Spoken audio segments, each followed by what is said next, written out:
Salam, sizinlə mənəm Murad. Mən isə Leyla. Zehinpod təqdimatında hazırlanan bu müzakirəmizə xoş gəlmisiniz. Bəli, bugün biz Stephen Covey'nin çox məşhur bir kitabını Yüksək Effektiv İnsanların 7 vərdişini müzakirə edəcəyik. Doğrudan da şəxsi effektivlik sahəsində, necə deyim, inqilab etmiş bir əsərdir. Bəli, həqiqətən də klassikaya çevrilib. Məqsədimiz də odur ki, bu zəngin mənbədən sizin üçün ən praktik, ən vacib fikirləri çıxaraq. Gəlin elə təməldən başlayaq. Covey'nin əsas argumenti nədir? O deyir ki, çoxumuz qısa yollara, xarici görünüşə, texnikalara aldanırıq. Buna şəxsiyyət etikası deyir. Hə, yəni o ani təsir yaradan, amma köklü olmayan şeylər. Məhz. Amma Covey deyir ki, əsl effektivlik, əsl dəyişiklik daha dərindən gəlməlidir, içəridən. Yəni, bizim dəyərlərimizdən, prinsiplərimizdən. Buna da xarakter etikası deyir. Və sual ortaya çıxır. Sizin dünyaya baxışınız, o daxili xəritələriniz, deyir Covey, nə qədər dəqiqdir, reallıqla nə qədər uzlaşır? Bu fərqi anlamaq çox-çox vacibdir. Çünki o şəxsiyyət etikası var ha, qısa müddətli nəticə verə bilər, amma aldadıcıdır. Bilirsiniz, sanki dərin bir yaraya sadəcə plaster yapışdırırsan, kökdəki problem qalır. Yəni, müvəqqəti həllər. Bəli. Amma uzun müddətli, dayanıqlı effektivlik üçün mütləq karakterə, universal prinsiplərə əsaslanmaq lazımdır. Covey bu prinsipləri, məsələn, cazibə qüvvəsi kimi təbii qanunlara bənzədir. Maraqlıdır. Yəni, istəsək də, istəməsək də təsir edir. Tam olaraq. Onları qəbul etməsək belə həyatımıza təsir göstərirlər. Əsas məsələ onlarla harmoniya içində yaşamaq öyrənməkdir. Effektivliyin açarı budur. Aydındır. Və bu möhkəm təməl üzərində qurulur birinci vərdiş. Proaktiv ol. Bu sözü çox eşidirik, amma Covey bunun dərinliyinə gedir. Bu sadəcə işə başlamaq deyil, eləmi? Qətiyyən. Əsas fikir odur ki, başımıza gələn bir hadisə, stimul və ona verdiyimiz reaksiya arasında bir boşluq var, seçim anı var. Hə, Viktor Frankl'ın təcrübəsinə də istinad edir deyəsən? Bəli, bəli. Məhz o aralıqda biz öz reaksiyamızı seçə bilərik, dəyərlərimizə uyğun olaraq.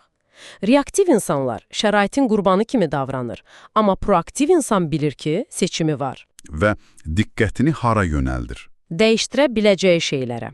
Covey buna təsir dairəsi deyir. Şikayətlənmək əvəzinə nəyi dəyişə bilərəm sualını verir. Hətta deyir ki, sevgi bir feilidir. Yəni, his deyil, seçimdir, hərəkətdir. Tamamilə. Və bu proaktiv seçim imkanı bizi təbii olaraq ikinci vərdişə aparır. İşə, son məqsədi düşünərək başla. Yəni, hara getdiyini bilmək. Eynən. Təsəvvür edin, çox sürətlə, çox enerji ilə qaçırsın, amma hara qaçdığını bilmirsən. Nə mənası var? Heç bir. Ona görə də öz şəxsi missiyanı, həyatının kompasını müəyyən etməlisən. Hansı prinsiplər sənin üçün vacibdir? Həyatının sonunda necə xatırlanmaq istəyirsən? Bu sualları özünə verməlisən. Yoxsa o məşhur təhlükə var. Hə, nərdivan məsələsi. Bütün gücünlə dırmaşırsan, zirvəyə çatanda görürsən ki, nərdivan tamam başqa divara söykənib. Dəhşətli mənzərədir. Və bu niyə baş verir? Çünki insanlar həyatlarını səhv şeylərə mərkəzləyirlər. Pul, karyera, həyat yoldaşı. Bəli, Covey bunları effektiv olmayan mərkəzlər adlandırır. Çünki bunlar dəyişkəndir, qeyri-sabitdir. Əsl möhkəm dayaq isə dəyişməz prinsiplər olmalıdır. Prinsip mərkəzli həyat. Deməli, proaktiv ol, vərdiş 1. Son məqsədi bil, vərdiş 2. Və bunun məntiqi davamı 3-cü vərdişdir, eləmi? Vacib işləri birinci yerə qoy. Tamamilə. Əgər proaktivsənsə və hara getdiyini bilirsənsə, indi sual budur. Gündəlik həyatında nəyə vaxt ayırırsan? Bu təkcə vaxtı idarə etmək deyil. Yəqin ki, daha çox özünü idarə etməkdir. Məsələ təcili olanla vacib olanı ayırmaqdır. Çox vaxt təcili, amma əhəmiyyətsiz işlərə ilişib qalırıq. Amma əsas diqqət vacib, amma bəlkə də təcili olmayan işlərdə olmalıdır. Yəni, uzun müddətli məqsədlərə aparan fəaliyyətlərdə. O məşhur 4 kvadratlı matrisa da buradan gəlir də. Vacib təcili deyil. Bəli, o matrisa prioritetləri vizuallaşdırmağa kömək edir. Əsas odur ki, ikinci kvadrata, vacib amma təcili olmayan işlərə fokuslanaq. Planlaşdırma, önləmə, münasibətlərin qurulması, özünü inkişaf etdirmə kimi. Bu ilk 3 vərdiş Covey deyir ki, şəxsi qələbədir. Yəni, insanın öz üzərində qələbəsidir. Bundan sonra isə İctimai qələbəyə keçirik, başqaları ilə münasibətlər və burada dördüncü vərdiş gəlir. Qazan-qazan düşüncə tərzi. yəni, həyat bir yarış deyil. Mən qazanım, sən uduz kimi deyil. Xeyr, əsla. Bu düşüncə tərzi deyir ki, həyat bir əməkdaşlıq arenasıdır. Mən qazanım, sən də qazan.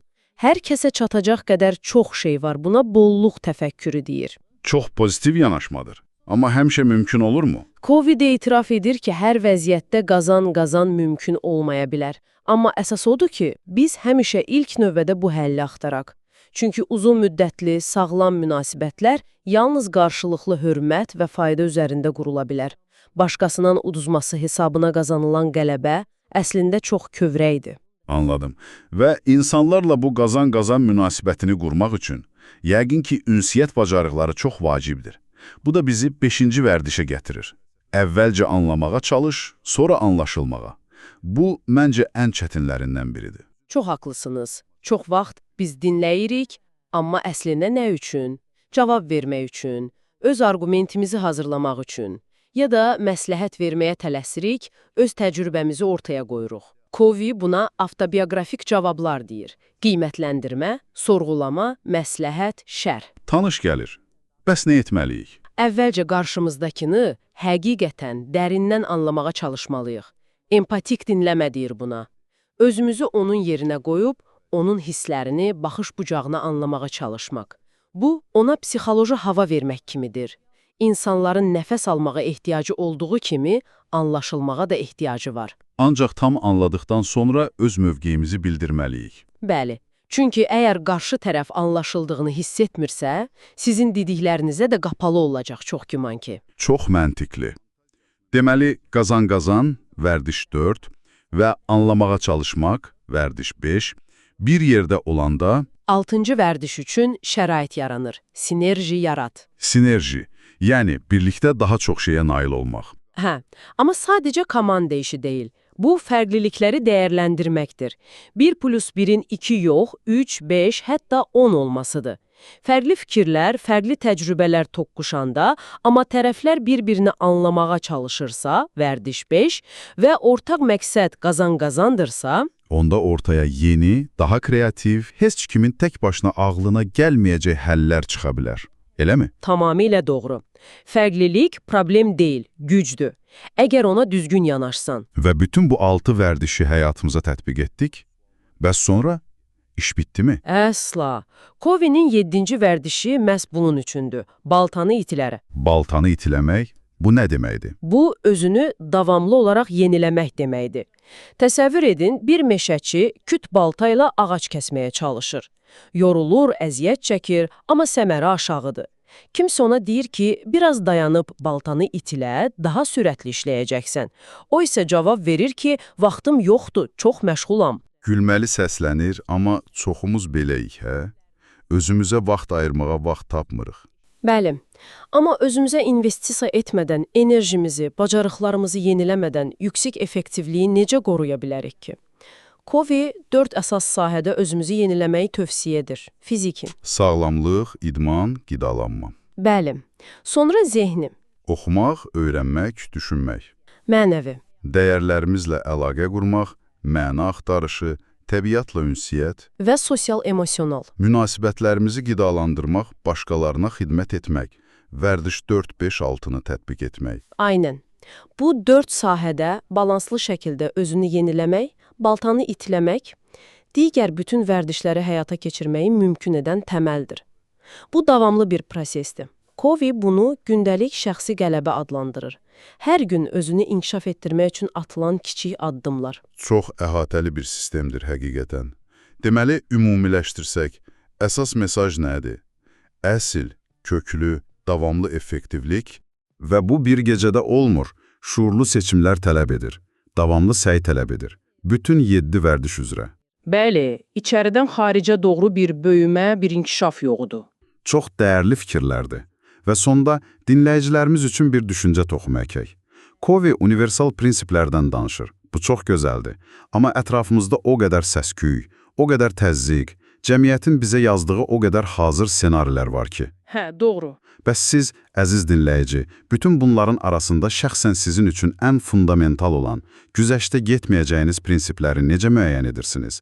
Sizin şəxsi xarakter etikanız nədən ibarətdir? Və məhz bugün sizin üçün həqiqətən dəyərli olan bir prinsipi həyata keçirmək üçün ata biləcəyiniz çox kiçik, amma mənalı bir addım nə ola bilər? Bəlkə də elə buradan başlamaq lazımdır. Ümid edirik ki, bu müzakirə sizin üçün düşündürücü və faydalı oldu. İnşallah. Bizi izlədiyiniz üçün təşəkkür edirik. Əgər bu söhbətimiz xoşunuza gəldisə, bəyənməyi və kanalımıza abunə olmağı unutmayın ki, gələcək dərinləmələrimizi qaçırmayasınız. Növbəti görüşlərə dək. Sağ olun.